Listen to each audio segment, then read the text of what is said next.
So sa history sa check-up mo, mataas talaga uric mo. Yes, mga nasa 600. Ilan? 700. 600 mg/dl o 700. Okay. So mga boss, oh. Yan siya. Oh. Gout. May mga deposit na siya. Pati yung kabila mo, boss, ganun mo nga. Sabay mo sa kanila, up and down, up, yan. Medyo pigil, mabigat.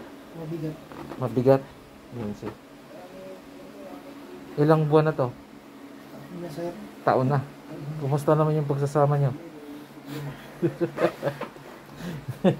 bine-break up ko lang eh. Bili-break up mo na.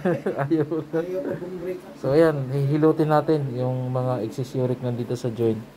Ayan, oh.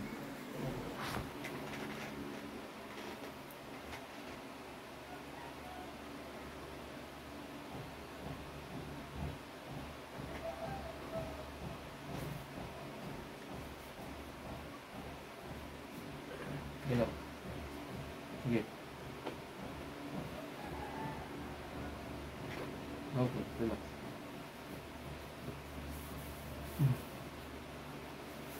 Gagalaw mo, dahan-dahan. Oh, lumaki ah. Kaya, Lumaki yung galaw ah. Kumusta? Lumuwag? lumuwag sir. Okay, lumuwag.